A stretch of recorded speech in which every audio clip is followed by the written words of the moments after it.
안녕하십니까, 허기한 목사입니다. 오늘도 지난주에 이어서 타락론 세 번째 이야기를 되겠습니다. 하나님은 아담과 에바를 지으시고 그들에게 축복하셔서 이 땅 위에 지상천국을 건설하도록 하셨습니다. 그런데 인간 시조의 타락으로 말미암아 이 땅 위에 지상지옥이 이루어지고 말았습니다. 인간의 타락으로 맺어진 결과의 세계는 어떤 세계인가 하는 것을 오늘 구체적으로 살펴보도록 하겠습니다.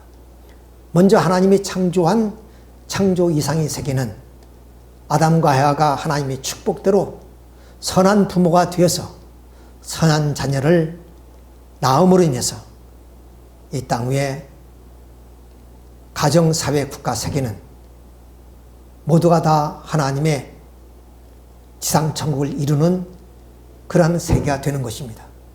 그리고 이 지상천국에 살고 있는 인간들은 모두 하나님과 심정적 일체를 이루어가지고 하나님의 자녀가 되므로 하나님적 가치를 가진 존재, 또한 유일무이한 존재, 천주적인 가치를 가진 그런 존재가 되는 것입니다.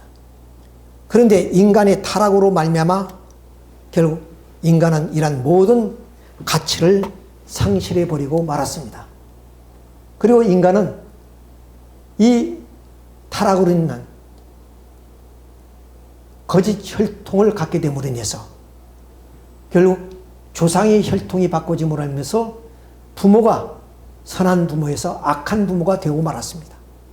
그래서 아담과 에바는 악한 부모가 되어서 이 땅 위에 악한 자녀를 낳았으니 그것이 예수님 말씀처럼 뱀들아 독새의 새끼들아 이런 말씀처럼 독새의 자식이 되고 뱀의 자식이 되고 마귀의 자식이 되어버렸습니다.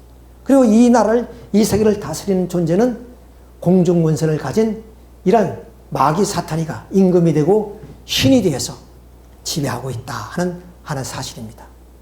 그러면 이 타락한 세계에서의 인간은 어떤 모습인가 한 것을 자세히 한번 살펴보도록 하겠습니다. 바로 타락은 결국 조상의 혈통을 바꾼 것이기 때문에 바로 그것은 원죄가 되는 것입니다. 따라서 이런 원죄로 말미암아 유전죄, 연대적인 죄, 자범죄가 유발되는 것입니다. 그러면 이 원죄는 뭐냐? 사탄이 내 자식이다 하는 하나의 증표입니다.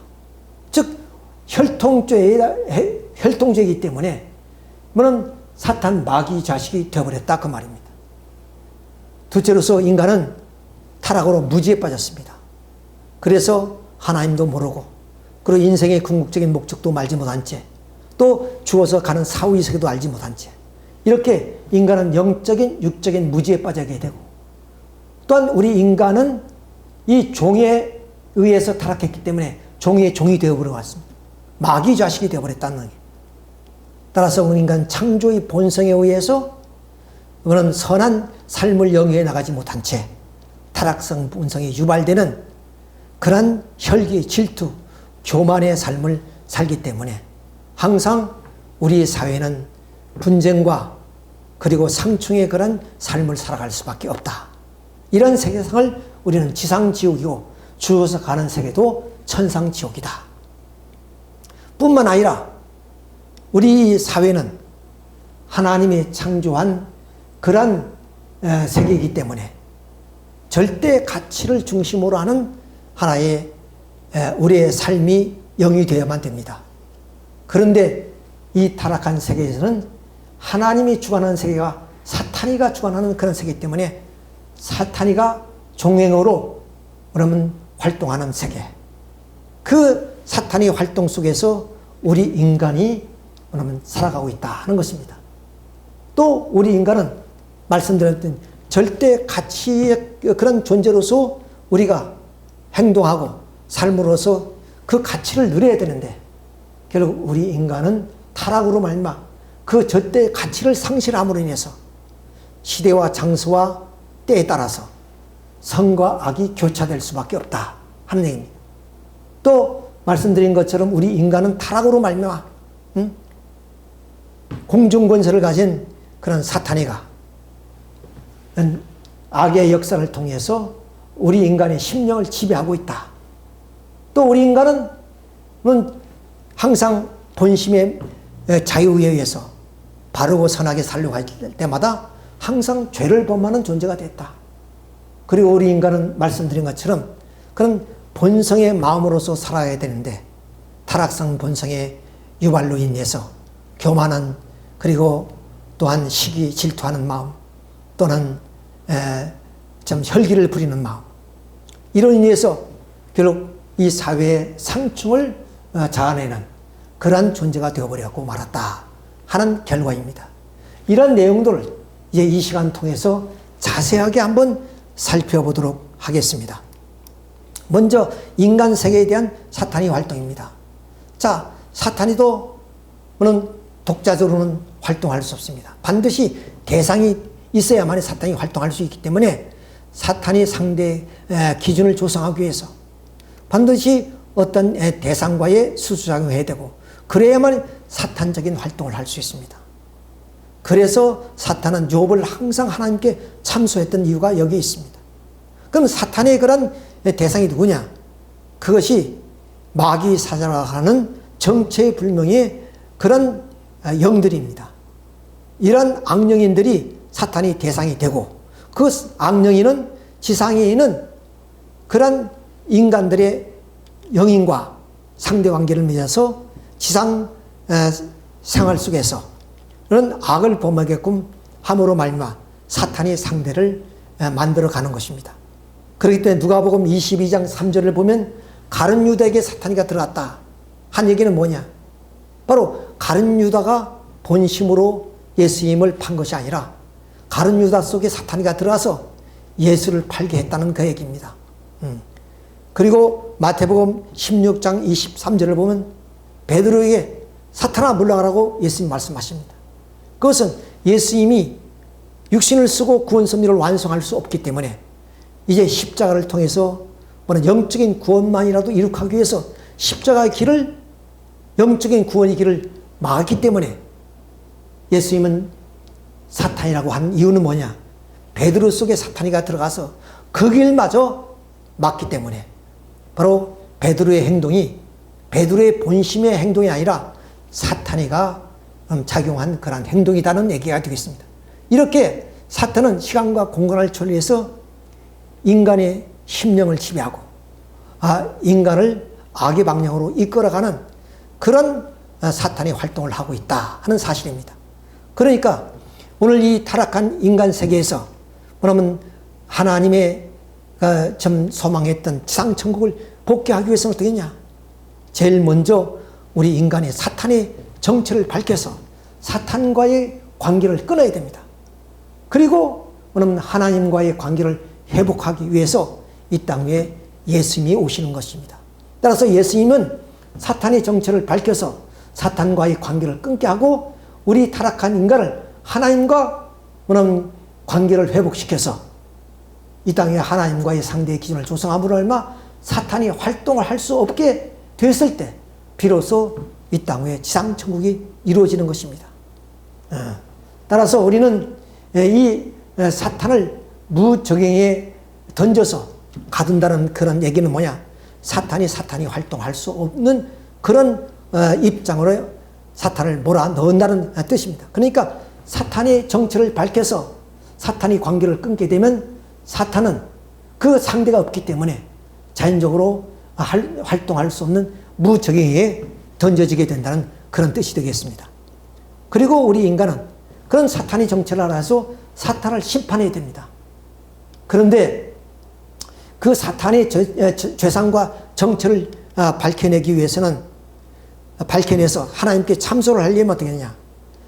인간이 자신이 책임 분담으로 그 말씀을 찾아서 그 말씀을 통해서 사탄의 정체를 밝히고 죄상을 밝혀서 하나님께 참소함으로 알마 사탄이 활동할 수 없게끔 무적행에 아버님 던져 넣어야 된다는 그런 뜻입니다.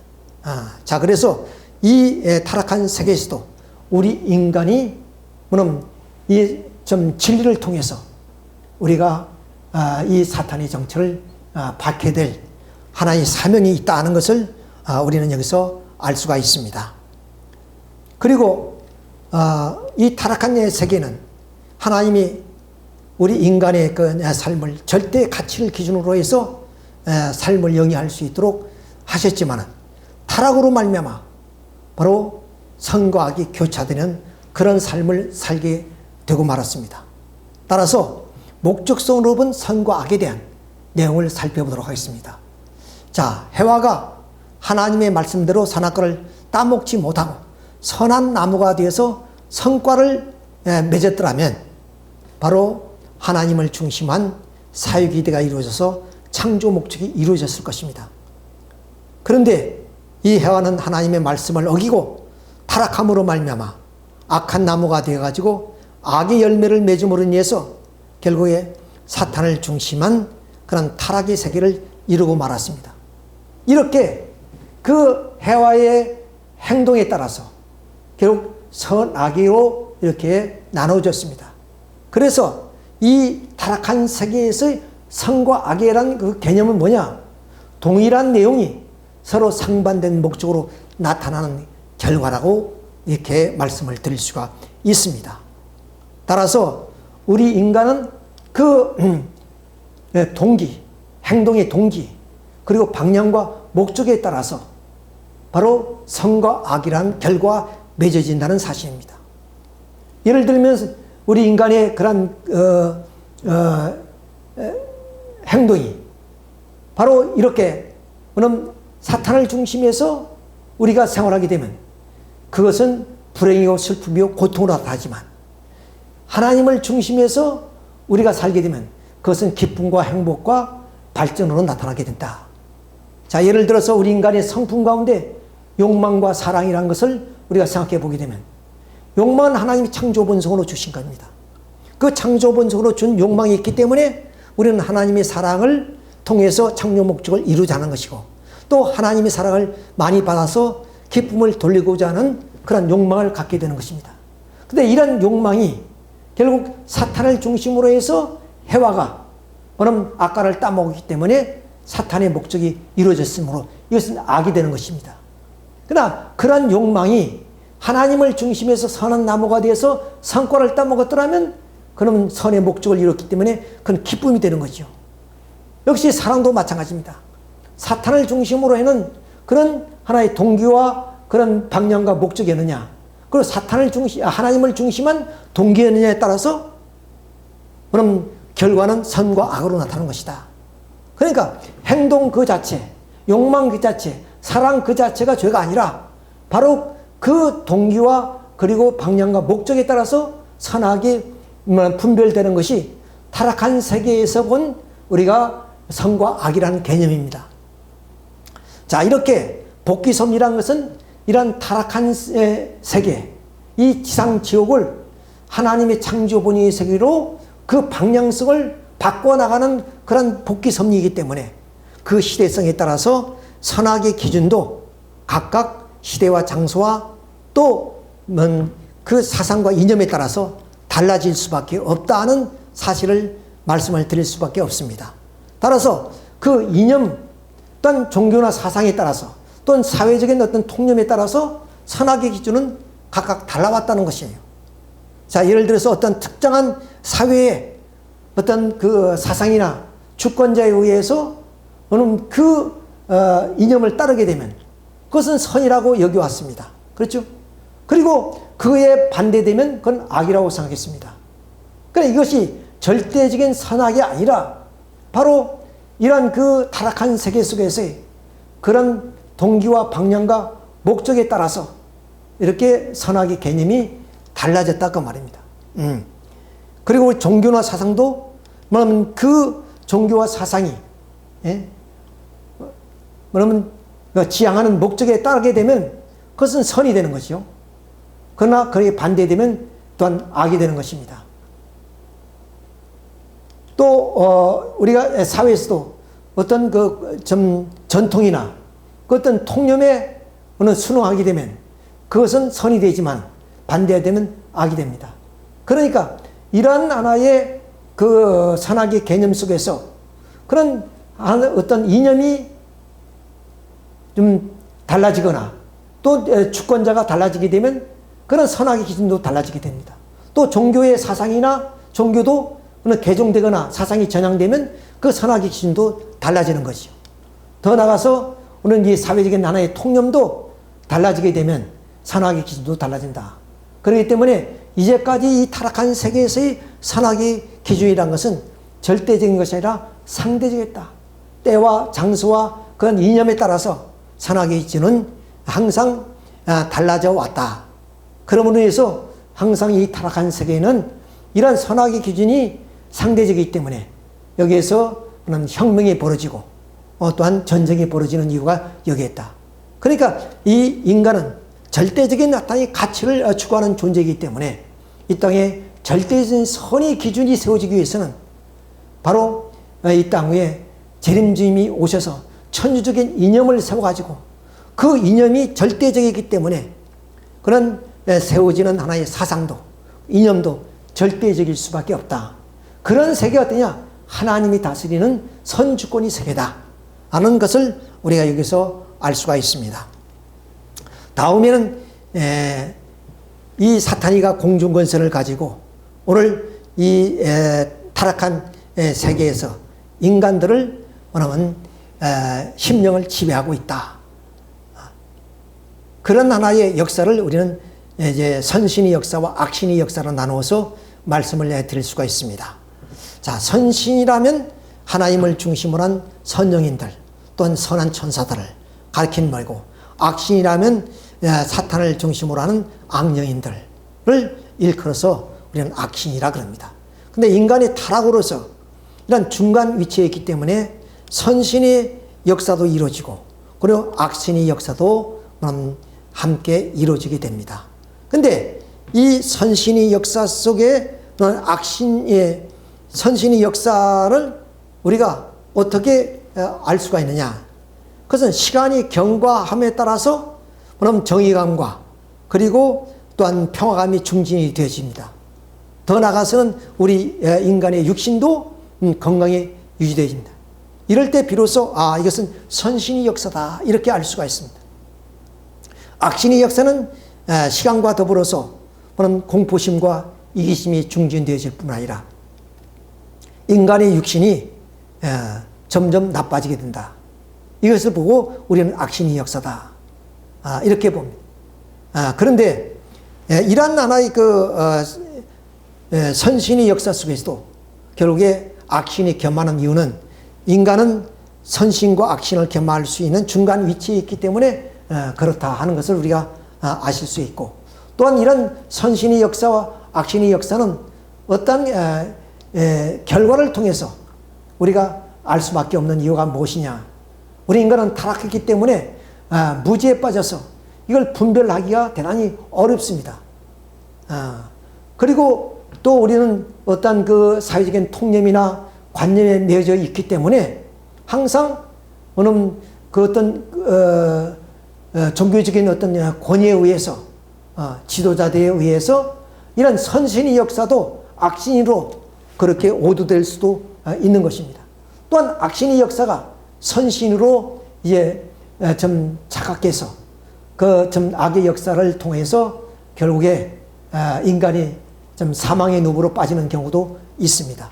자, 이렇기 때문에 결국 이 인간이 이런 좀 악령인과 선령인들이 그 역사를 우리는 원리를 통해서 조명해야 되고, 그리고 아빌적인 지도자들의 그런 그 신앙적인 지도를 통해서 바로 우리가 구별을 해야만 됩니다. 그러니까 우리 인간은 무지에 빠져 있기 때문에 인간의 그런 그 가지고 있는 어떤 그 진리적인 관념을 가지고 판단하기는 대단히 어렵다. 물론 시간이 경과하면 그것이 선신의 역사다, 악신의 역사다는 것을 알 수 있지만, 그런 사이에 악신의 역사인 경우에는 결국에 우리 인간의 어떤 그 공포심이 중진되고 그로 인해서 인간의 육신이 점점 건강이 악화되는 그런 경우를 맞기 때문에 항상 우리 신앙 속에서는 이런 좀 역사가 일어날 때는 그런 원리적 기준에서 판단해야 되고, 또 우리 아벨적인 신앙의 지도자들에게 좀 상담을 통해서 우리가 이 분별을 해야 된다 하는 사실을 말씀을 드립니다. 그 다음 이 다섯 번째 죄에 대한 말씀입니다. 자, 우리는 이제 죄를 이렇게 분류해 보면 자범죄, 연대적인 죄, 그리고 휴전적인 죄, 이렇게 원죄가 있습니다. 자범죄라는 것은 말할 필요 없이 자신이 지은 하나의 죄를 말하는 것이고, 연대적인 죄는 자기가 지은 죄도 아니고 조상이 지은 죄도 아니지만 인류 전체가 짊어져야 될 죄. 예를 들면 예수님이 십자가의 죽음은 바로 인류가 공통으로 짊어질 하나의 연대적인 죄라고 말씀을 드릴 수 있습니다. 유전적인 죄는 십정의 말씀처럼 조상이 지은 죄가 수대에 이른다는 그런 말씀처럼 조상이 지은 죄를 말하는 것이고, 원죄는 아담과 헤아가 선악과를 따먹은 죄를 의미합니다. 자, 이 죄를 우리가 나무에 비유해 보면 마침 나무잎이 떨어지더라도, 그리고 이듬해 다시 봄이 되면 나무잎이 또한 피어납니다. 이처럼 우리 자범죄도 항상 좀 이 죄가 우리 곁에서 사라지지 않고 다시 재범이 이루어지는 그런 하나의 입장입니다. 그리고 이 연대적인 죄는 우리의 가지에 비유해 볼 수가 있습니다. 그리고 유전적인 죄는 이 나무의 줄기에 비교해 볼 수 있고, 그리고 이 원죄는 바로 이 뿌리에 해당되는 것이 원죄입니다. 그러니까 이 원죄인 뿌리가 살아있는 이상, 물론 줄기나 가지가 치더라도 다시 봄이 되면 싹이 돋습니다. 그것처럼 우리가 원죄가 청산되지 않은 이상 유전죄, 연대적인 죄, 자범죄는 항상 유발되는 것입니다.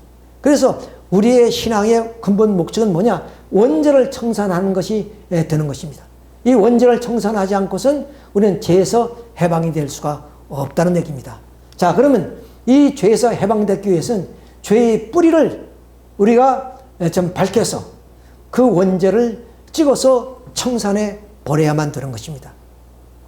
그런데 그 원죄는 우리 스스로의 신앙생활을 통해서 볼 수 없는 것이고, 반드시 이 메시아가 이 땅에 와서 그 메시아로 말미암아 중생을 통해서 원죄를 청산하게 된다는 것은 이제 미리 말씀을 드립니다.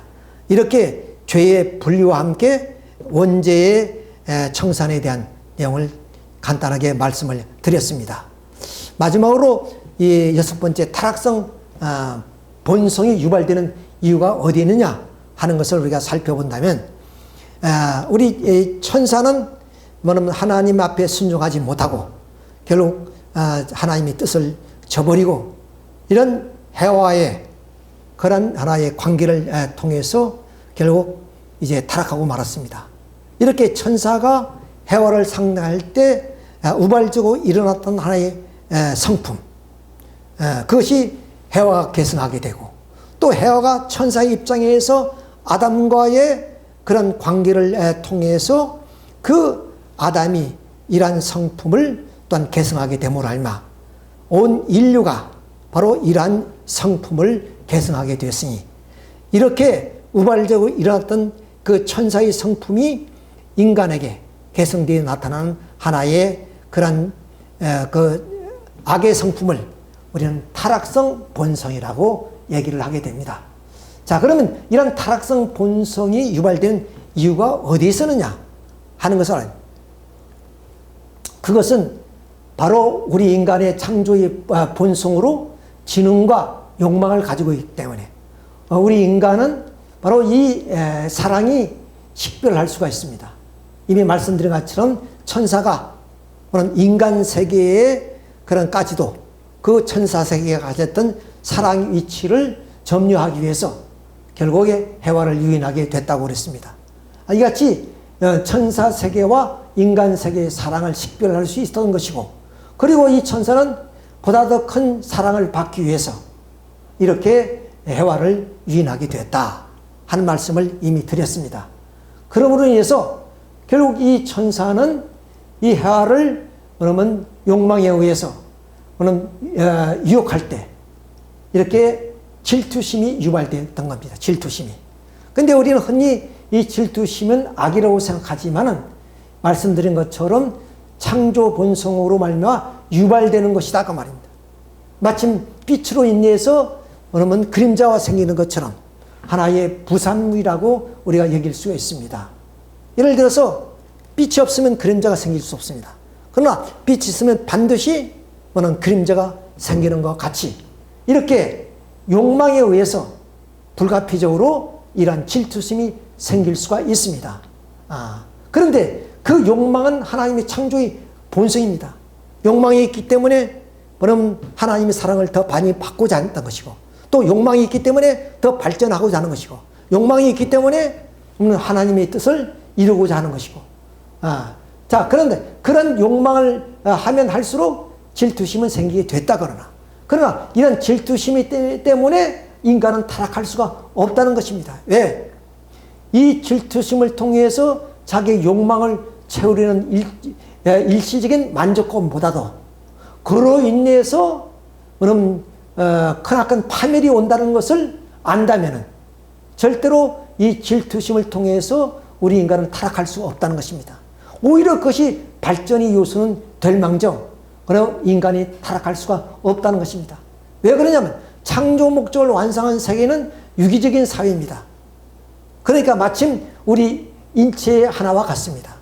우리 인체 가운데 어느 한 부분이라도 상처를 하면 인체 전체가 고통을 당합니다.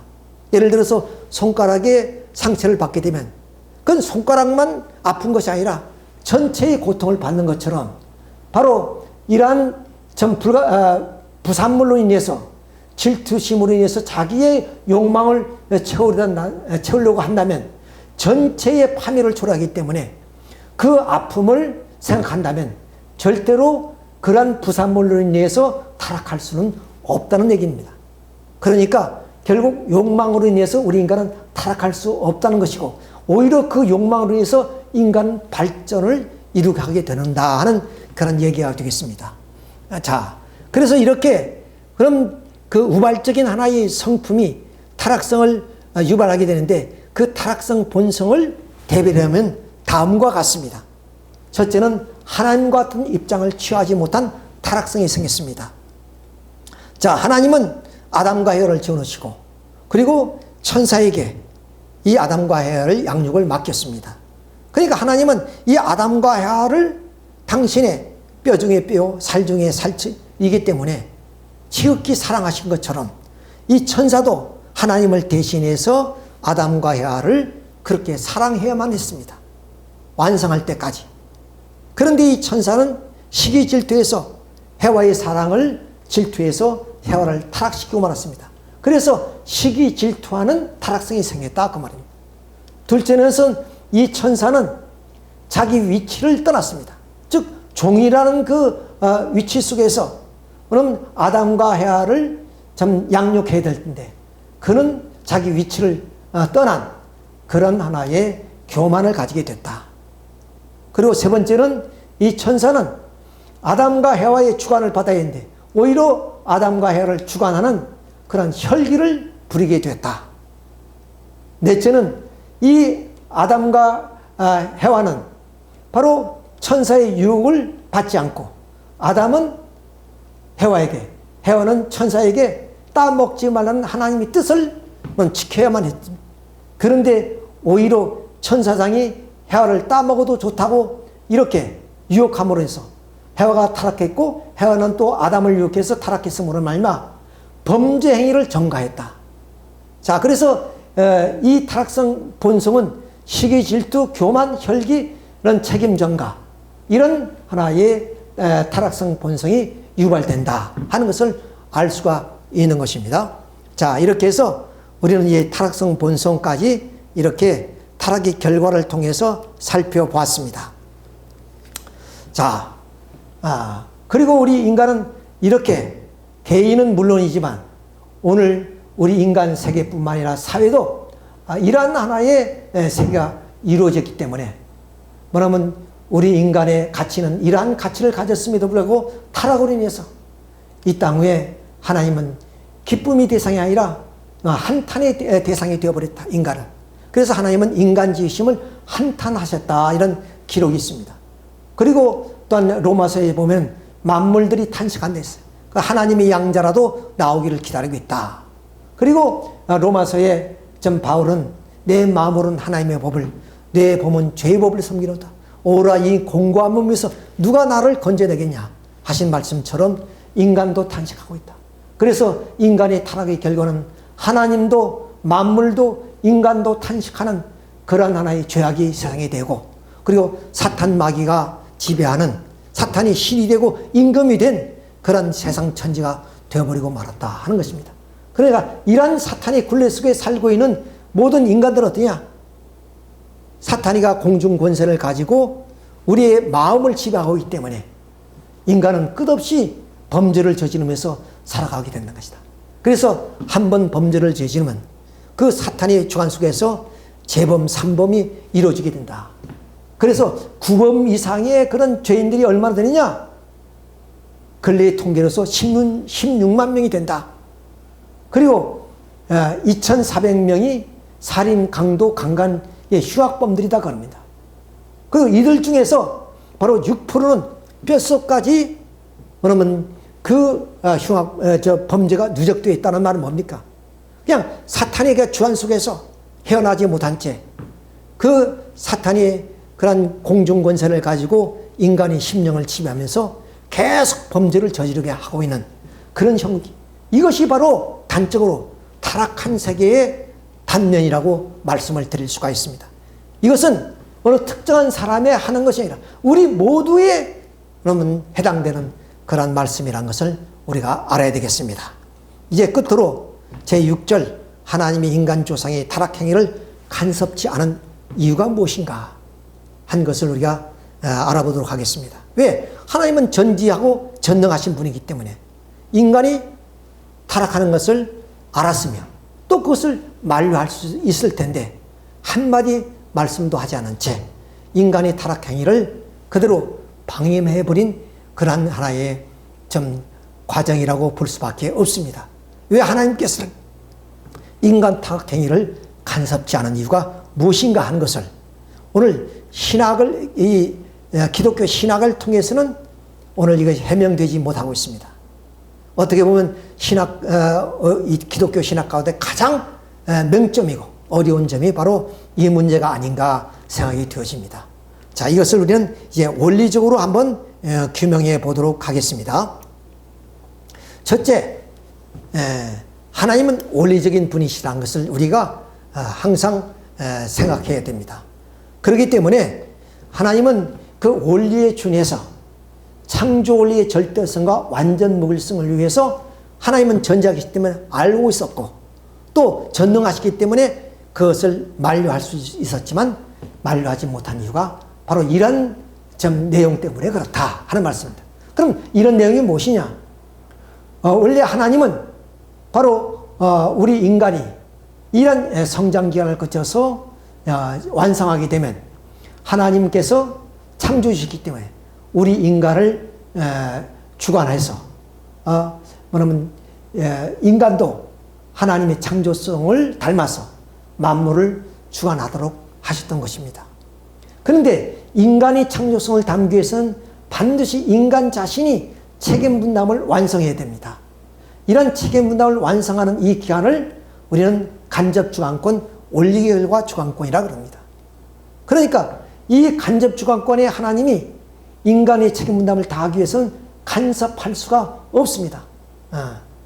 간섭하게 되면 결국 우리 인간이 하나님이 그런 책임 분담을 통해서 우리 인간에게 창조성을 부여하여 만물을 주관케 하시려는 창조 원리를 무시하는 입장이 됩니다. 그렇기 때문에 하나님은 이 타락행위에 대해서 인간 자신이 책임 분담을 다하기 위해서 간섭할 수 없습니다. 만일에 간섭하시게 되면 책임 분담을 무시하게 되는 것이며 또 그 책임 분담을 통해서 인간에게 창조성을 부여하여 만물을 주관케 하시려는 창조 원리가 무시된다는 말입니다. 그럼 창조 원리가 무시되면 창조 원리의 절대성과 완전 무례성이 상실됩니다. 마침 내일 위에 달리고 있는 이 기차는 반드시 내일 위에만 달릴 수 있습니다. 내일이란 하나의 원리, 내일이라는 어떤 원칙에 의해서만 이 기차는 달리게 되어 있습니다. 내일을 떠나서는 그 기차는 그 작용을 할 수가 없는 것처럼 바로 반드시 창조 원리에 의해서 그 원칙대로 우리 인간은 창조성을 부여해서 만물을 주관하게 되어 있는 것입니다. 그런데 하나님은 절대적인 완전 무결하신 분이기 때문에 하나님이 세우신 창조 원리도 절대적이고 완전 무결해야 되기 때문에 하나님이 인간 타락 행위를 아시면서도 그것을 만류하지 못한 일은 창조 원리 절대성과 완전 무결성을 위해서 하나님께서는 간섭하지 못했다 하는 내용이 되겠습니다. 둘째는 하나님만이 창조주로 계시기 위해서 하나님은 원리적인 분이시고 절대적인 선의 주체이십니다. 그러니까 하나님이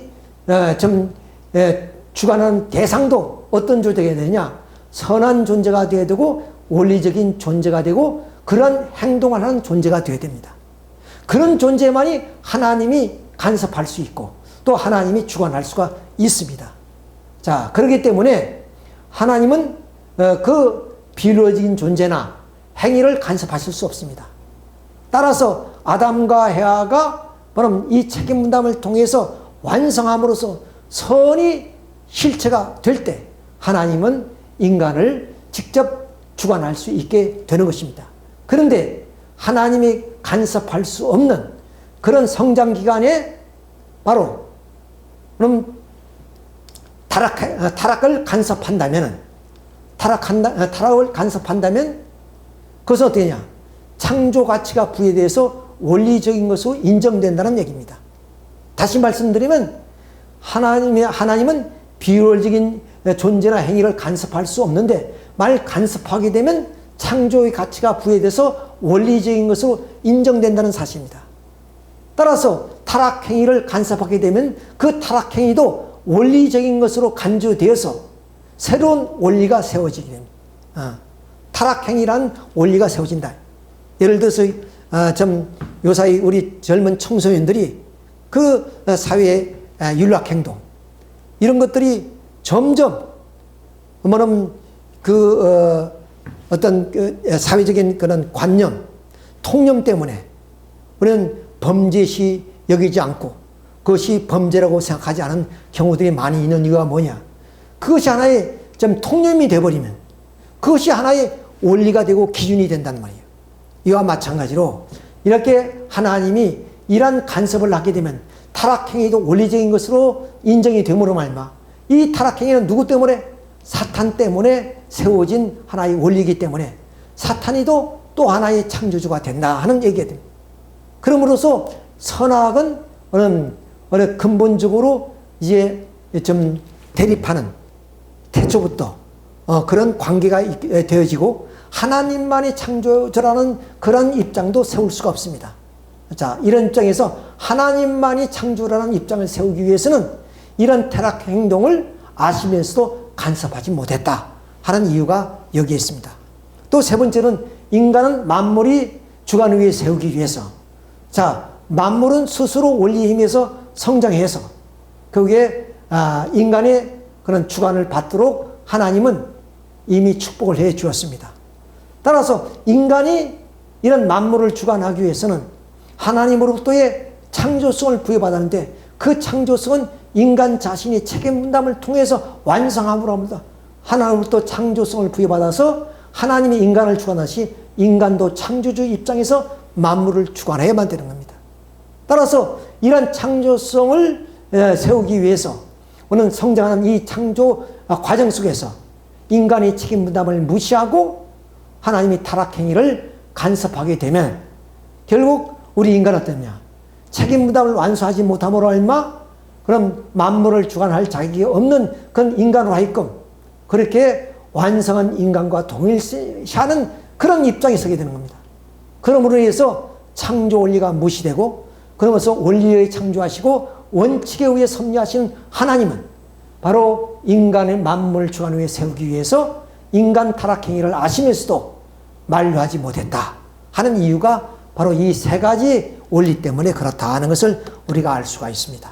자, 이렇게 해서 결국 하나님은 전지하고 전능하신 하나님이시만 인간 타락행위를 간섭하지 못한 이유가 이 세 가지의 원칙과 원리 때문에 그렇다 하는 것을 우리가 여기서 규명해 보게 됩니다. 이렇게 해서 오늘로서 이 타락론에 대한 모든 말씀을 마치기로 하겠습니다. 여러분 수고 많이 하셨습니다. 감사합니다.